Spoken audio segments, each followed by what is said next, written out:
Hi there, students, and welcome to Nutrition. My name is Julie Nielsen. I am a registered dietitian, licensed nutritionist, and I will be your instructor for this Introduction to Nutrition course. Should be an interesting semester as we move forward into this hybrid type of a format. So what we'll be doing is the first class of the week will be an audio lecture. The second class will be the face-to-face version, and for those of you that will not be in the classroom on that day, you'll be joining us through a Zoom session. So like I said, it could be kind of an interesting type of a semester, but hopefully you'll get a lot out of this class that you're going to be able to use going forward into maybe a health profession or just even to use for yourself personally. So let's go ahead and get started with some of our basic information. The first thing we want to address is what actually is nutrition. Well, most people would say it has something to do with food, which it absolutely does, but it's a science. So by definition, it is the science of the nutrients in food and their actions and functions within the body. As we go through the semester, what you'll see is that individual nutrients are responsible for specific functions. For example, calcium. It's a mineral. It's necessary to build bone. Some B vitamins you'll see are necessary to generate energy within the cells. And we'll get much more specific as we go along. Something else we want to keep in mind is that it doesn't matter what the nutrient is. It is all ingested, and then as it goes through our body, it will be digested, it will be absorbed, transported, metabolized, and then eventually any waste product that's created through this whole process will be excreted. So what actually are nutrients? Well, you could see by definition, they're chemical substances which are contained within the food itself. And our body, through those processes I just mentioned of digestion, transport, absorption, and so on, are able to isolate these nutrients to some extent. And these individual nutrients can then be used to provide energy, provide structural materials to the body, produce regulatory agents, things like hormones, which are necessary for overall growth, maintenance, and repair. There are also certain nutrients that you'll see have been identified that may actually help reduce the risk of some diseases. Some of the chronic diseases which are prevalent, especially in our country, certain nutrients may actually help to prevent the onset of them.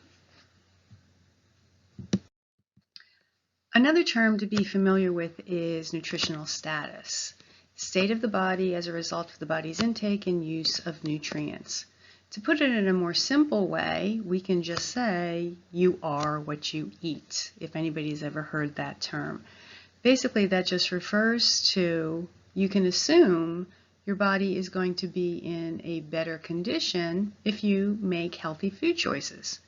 If you make poor food choices, the effects may be on your overall health itself. So nutrition ideally is designed for two roles. It is to promote health as well as prevent disease. Once again, making healthy food choices can lead us in that proper direction.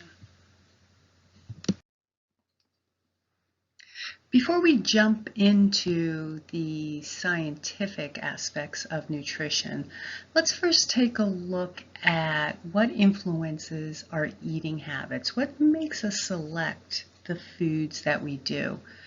First one that we want to take a look at includes our personal preferences or our habits. Usually what we tend to do is eat foods that we like. Or often we go back over and over to the same food as a habit tends to develop. Ethnic heritage and regional cuisine also come into play, and this is actually considered to be among the strongest influences on food choices. People tend to prefer foods that they grew up eating. Also, depending on where you live, there may be an abundance of a certain food which you have more access to, and certainly that's going to come into play as to why you select it. Social interactions, another influence. Meals are often considered to be social events, and what tends to be available at these gatherings certainly is going to affect what we choose to eat. Marketing definitely comes into play. It's a major influence on food choices. The food industries compete for our food dollars on a daily basis, trying to persuade us to eat more, especially of their foods. Availability, convenience, economy often come into play. People will eat foods that they have on hand, that are available. Those that are quick, convenient, easy to fix. Also, economy comes into play. We tend to select foods that are within our financial means. Then there's also some psychological effects. Emotions can come into play. Also, what we refer to as positive and negative associations. Some people are emotional eaters. If they're stressed, if they're anxious, they may tend to eat more food or eat certain foods. On the other hand, there may be people who are anxious or stressed who really can't eat anything at all. So those emotions can really have a strong impact. Then as far as positive associations, what can happen is we choose foods that remind us of some happy event. Often we can refer to them as comfort foods. Often things like ice cream, birthday cake, that takes us back to a time maybe when we were a child at a birthday party, and it causes us to feel happy. So when we see those foods, they go ahead and make us happy and we choose to consume them. Then there are foods that have negative associations. These may be maybe a food that made you sick at some point. If you see the food again, you tend to stay away from it because it has a negative connotation. Maybe there is a food that you were forced to eat as a child. That also might be a food that you just cannot bring yourself to eat because once again, it has a negative association. Then people's values can also come into play. Food choices may reflect one's religious beliefs, political views, environmental concerns, and so on. As far as religious effects, there may be certain religions which must avoid certain foods. So obviously that's going to come into play. Environmental concerns can be an effect on some people. You might have somebody who will only choose to buy foods that are grown locally to cut down on the environmental effects of transportation, global warming, and such that result in having to ship foods long distances.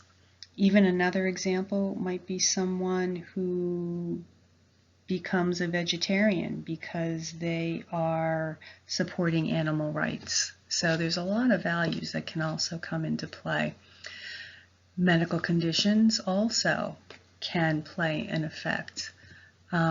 People who are diagnosed with, say, diabetes, they certainly need to monitor their carbohydrate intake. Those who are diagnosed with cardiovascular disease should be monitoring not only their saturated fat intake, but as well as their sodium. So those are all going to affect the foods that are being selected.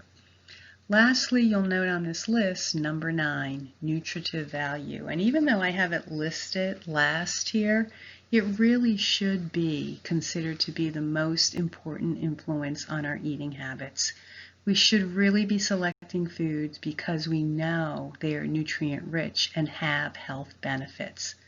Those health benefits then in turn can keep us on track for health promotion and disease prevention.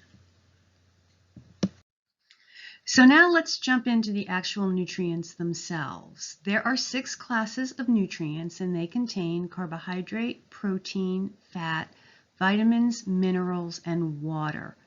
There's a definition you want to be familiar with, and that is the term essential nutrients.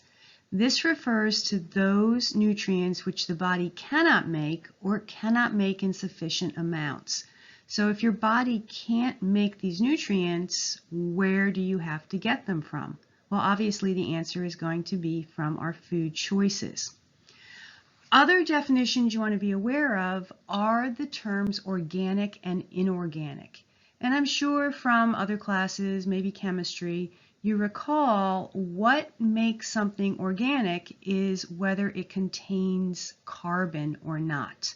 An organic nutrient contains carbon, while an inorganic nutrient does not contain carbon.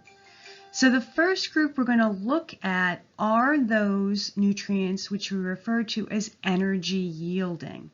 And these include carbohydrate, protein, as well as fat.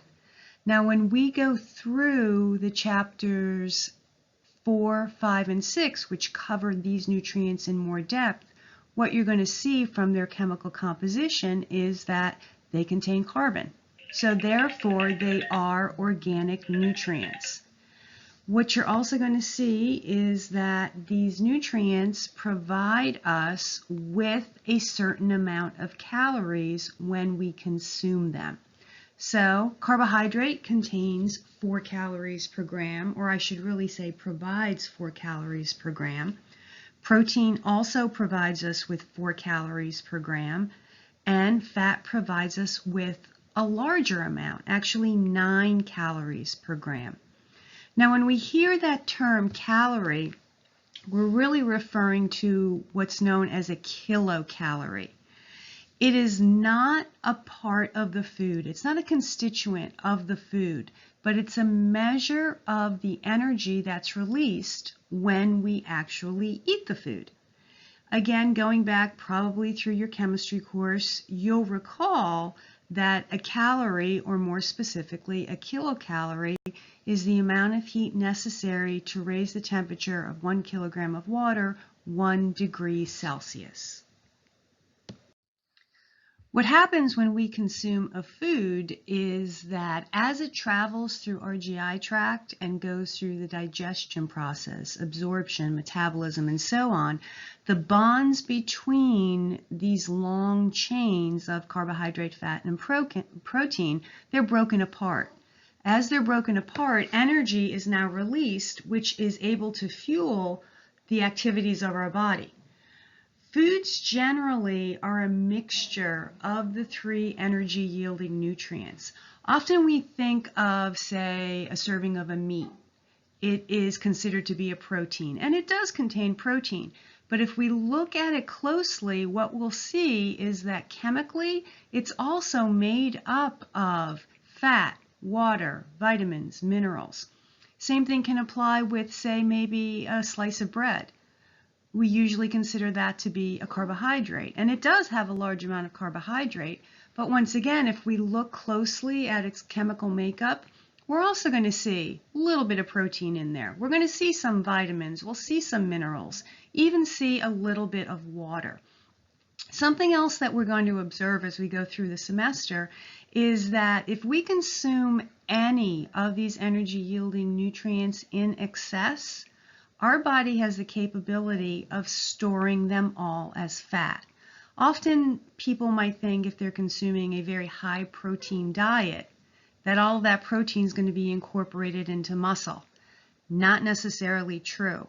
If they're taking in more protein than what their body needs to use as a source of fuel or to build muscle or to use for other necessary functions, we're going to actually take that protein and turn it into fat, and it will therefore be stored as additional body fat. Knowing that carbohydrate, fat, and protein now provide us with a certain amount of calories per gram, how can we calculate how many total calories are being provided by a particular food? Well, we're going to look right into our text. This is from page 10 in the textbook if you have the hard copy. If you have the ebook, it might be on a different page, but you're going to look for the title, How To, and the number there is 1-2. Calculate the energy available from foods. This particular example is using a slice of bread with a tablespoon of peanut butter on it. This particular combination gives you 16 grams of carbs, 7 grams of protein, 9 grams of fat. Very simply, all you need to do is multiply each one of those energy-yielding nutrients by how many calories per gram they are providing. So 16 grams of carbs times 4 calories per gram equals 64 calories. 7 grams of protein multiplied by 4 calories per gram, 28 calories. 9 grams of fat is going to provide you with 9 calories per gram. Simple multiplication again is 81 calories. Just total those up. This particular food is going to provide you with 173 calories. Often, you might be looking at a food label and you see the amount of calories that it's providing, but you might have not had any idea where that calculation comes from. Well, now you can actually do some calculations on your own. You can take this one step further if you are interested in how many calories percentage-wise are being provided by these energy-yielding nutrients. Often people who are keeping track of their macros or macronutrients, which include carbohydrate, fat, and protein, are interested in these percentages. So to figure out these percentages, you could see our example here. If you want to know the percentage of calories coming from fat in a particular food, it's going to be a simple division. So in this case, those 81 calories coming from fat, you divide by the total amount of calories. So this particular food is giving you 47% of its calories coming from fat. Now, some people might consider that to be a little bit high, and they might decide to try a different type of a food. So if you want to figure out your percentages, that's how you would calculate those. I would suggest, just to get a little bit more practice with this concept, if you are also looking again at this particular example, at the bottom you could see you can practice a little bit more. Calculate the amount of energy, or specifically calories, that are provided from, as an example, a bean burrito with cheese. This food is going to give you 55 grams of carbohydrate, 15 grams of protein, 12 grams of fat. How are you going to take that information to determine the total amount of calories being provided? The next category of nutrients that we have are the vitamins, and these, similar to the energy-yielding nutrients, are also organic, meaning that they contain carbon. There have been 13 individual vitamins which have been identified, and each one of them has very specific roles in the body itself. You're going to see as we go through chapter 10 what these specific roles are.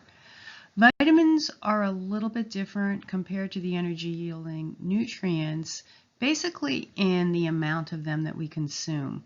We tend to consume them in very small quantities, usually milligrams or even micrograms. That compared to the energy-yielding nutrients, we consume them in large amounts or in gram amounts. Vitamins are also very vulnerable to changes in the environment. Again, as we go through chapter 10, you'll see that there are some which break down if they're exposed to heat. There's some that will break down if they're exposed to light. Again, compared to the energy-yielding nutrients, they tend to be much more stable. We'll also take a look at the classification of nutrients, which are the minerals. Minerals are inorganic, which means that they do not contain any carbon. There are 16 which have been identified, which are essential for human nutrition. Minerals are a little bit different compared to the vitamins in that we consume them in varying amounts. Depending on the particular mineral, we might consume very small amounts of it, maybe milligrams. An example would be iron, which we consume in small amounts. Then there are some minerals that we consume in much larger amounts. Think about sodium. We consume a lot of sodium, especially in the American diet, and we can consume it in more so gram amounts. So there's a huge variance in consumption across all of the minerals itself. Many of the minerals tend to be structural components within the body. As an example, think of calcium. Calcium, most of us are aware, is necessary to build bone and teeth, which are structural components in the body itself. Minerals are also different as far as their ability to break down. As I mentioned with the vitamins, they can start to decompose when their environment is changed, if they're exposed to temperature changes, light changes, and so forth. Minerals, for the most part, tend to be very, very stable. They remain in the body until they are excreted. Water is the last category that we'll take a look at, and water also is inorganic, again, not containing any carbon. Out of all of these nutrients that I've touched on, what's important to note is that water is considered to be the most indispensable. It's considered to be the most important of all of these nutrients. We could probably live a couple weeks without food. Obviously, that can't happen without water. It's estimated that a human can live maybe up to about 3 days without water. We also consume a large amount of water compared to all of the other nutrients. Water tends to be a component of most of the foods that we're consuming. So the beverages that we drink, along with foods, contribute a great amount of water. Water also participates in so many different chemical reactions within the body, and we'll take a look at some of these. And it's often generated as a byproduct during energy metabolism. So while your body is breaking down carbohydrate, fat, and protein, usually water is being produced somewhere along the metabolic pathway. So that was a really quick overview of the 6 classes of nutrients, and we'll go through each one of those in more detail as we go through the semester. Something else that's interesting to note, however, is that the nutrient composition of our body is very similar to the materials that are found in foods. The human body is made up of, on average, about 60% water. Then fat can range, depending on gender mostly, from about 18% up to about 26, maybe 28%. The remaining percentages are going to be found from carbohydrate, protein, vitamins, and minerals. Now that we've identified the classes of nutrients and we know that food, or specifically nutrition, is important to promote health and prevent disease, we want to start thinking about making appropriate food choices. Making these healthy choices ideally will keep us in a good nutritional status. We can also consider this process as a way to avoid malnutrition. So what is malnutrition? Well, by definition, it's any condition caused by an excess or a deficiency of food energy referring to calories, or nutrient intake, or by an imbalance of a certain nutrient or nutrients.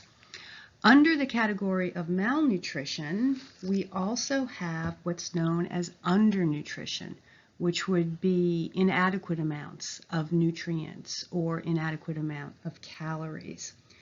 With the deficiency of calories, someone might display symptoms which can include weight loss, losing muscle mass, becoming more prone to infection, or even various diseases. If someone is deficient in a specific nutrient, First of all, it depends on what the nutrient is, but they can experience things like muscle spasms, skin rashes, hair loss, so on and so forth. Another definition is that overnutrition. What does that mean? It means taking in excess amounts of calories or energy, or also individual nutrients. What can happen if someone takes in too many calories? They're going to experience overnutrition in the way that they can become overweight or obese. That in turn can make them more vulnerable to diseases that are associated with overnutrition, such as heart disease or diabetes. Then if somebody is experiencing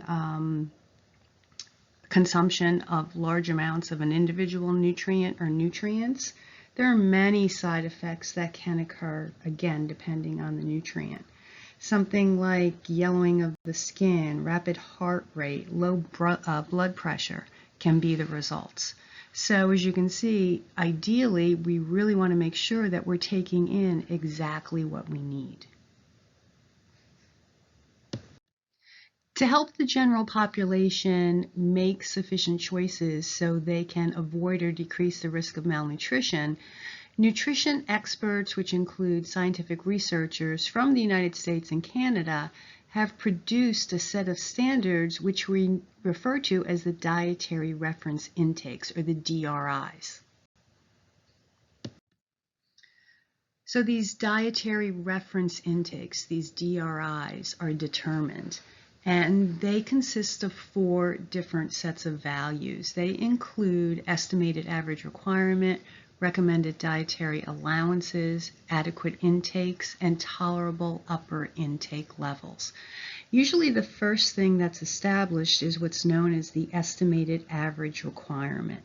This is the amount of a nutrient that has been determined that is necessary to maintain a specific function or biochemical processes within the body in about half of a population of healthy people of a given age and of a given gender. Then it's taken one step further as research progresses and the recommended dietary allowances are set. This is the average amount of a nutrient considered adequate to meet the known nutrient needs of a larger population. It's meant to meet the needs of practically all healthy people, or about 98% of all healthy people. This particular figure shows the comparison between the estimated average requirement and the recommended dietary allowances. The estimated average requirement, as you can see, sets its value right at the halfway point. So it's setting a requirement right about the point that it will meet the needs of about 50% of the population. With the RDA, however, the recommended dietary allowance, you'll see that it's set well above the estimated average requirement. It meets about 98% of the healthy population. So with the RDA, there's almost a little bit of an insurance policy built in that if you are consuming a nutrient that is meeting somewhere near the RDA, chances are you are getting adequate amounts. Adequate intakes is another category which falls under the DRIs. And adequate intakes are set when there's insufficient scientific evidence available to determine an estimated average requirement. It's a value that then is also used when an RDA can't be determined for a particular nutrient. It usually is set as the average amount of a nutrient that a group of healthy people consume. So it's based more so on scientific judgment versus scientific evidence. The 4th category, the last category of the DRIs, are the tolerable upper intake levels. And these are pretty important.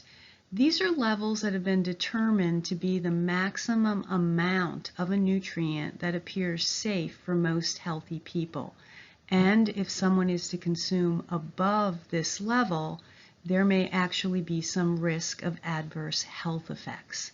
As we go through the course, you'll see more specifically that there are certain vitamins that if you take in large amounts, if you take in above this tolerable upper intake level, can certainly have some adverse health effects. In addition to the scientific community giving us guidance on individual vitamins and minerals, they also cover the energy-yielding nutrients, carbohydrate, protein, and fat, with establishing the estimated energy requirement, or the EER. You can see by definition it refers to the average dietary energy that will maintain energy balance in a person who has a healthy body weight and a level of physical activity.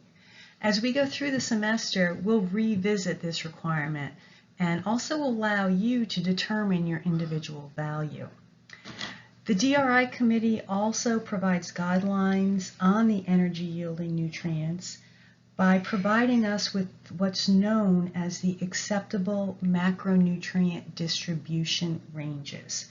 These ranges have been determined to allow for adequate nutrition while reducing the risk of chronic disease. So you could see basic recommendation is that we should be consuming about 45 to 65% of our calories from carbohydrate, 20 to 35% of our calories from fat, and 10 to 35% of our calories from protein. So we're back to where we started. If you recall at the beginning of the lecture, I had stated that the two main goals of nutrition is to promote health and prevent disease. What we're going to find out as we proceed through this semester is that food, or more specifically nutrition, plays a really important role. You can see from this particular table that 4 of the leading causes of death in the United States are directly associated with diet. Heart disease listed as number 1, cancers number 2, strokes number 4, and diabetes number 7. Each one of those has a direct association with poor nutrition. And as we go through the course, you're going to see what some of those connections are. Specifically, as we go into Chapter 18, which deals with the chronic diseases and the relationship to nutrition, you're going to see very, very strong correlations.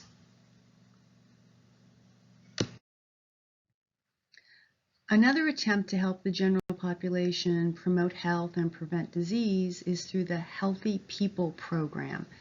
It was developed by the U.S. Department of Health and Human Services and focuses on identifying significant but preventable threats to health and what can be done to help eliminate them.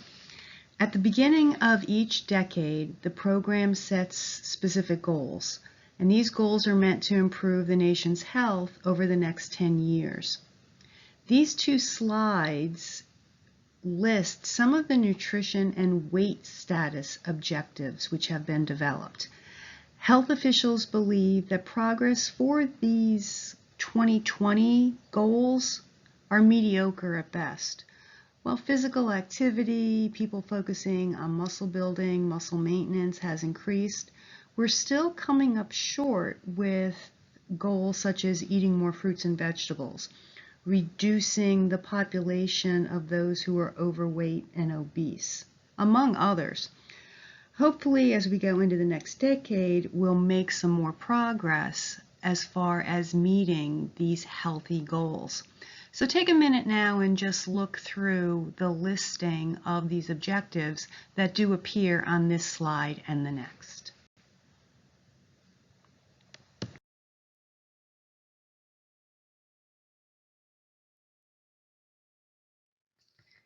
In addition to the U.S. agencies and organizations providing guidelines for a healthy population, there are more than 40 nations and international organizations that have also published nutrient standards. You might be familiar with some of these, such as the Food and Agriculture Organization, FAO, the World Health Organization, WHO, among others. These organizations have developed nutrient recommendations with the specific goal of achieving as well as maintaining worldwide health. So what's the wrap-up from Chapter 1? Well, despite much evidence that links certain behaviors with chronic disease, many Americans still continue to engage in them. Unfortunately, American diet patterns and lifestyle have now influenced other cultures and countries. Chronic diseases such as diabetes, hypertension, heart disease have increased dramatically in areas where American foods are now available. Our fast food chains, Taco Bell, McDonald's, so on and so forth, can now be found on almost every continent. It's up to us as part of the global community to make the necessary changes to help ensure a healthy future for all the inhabitants of this earth.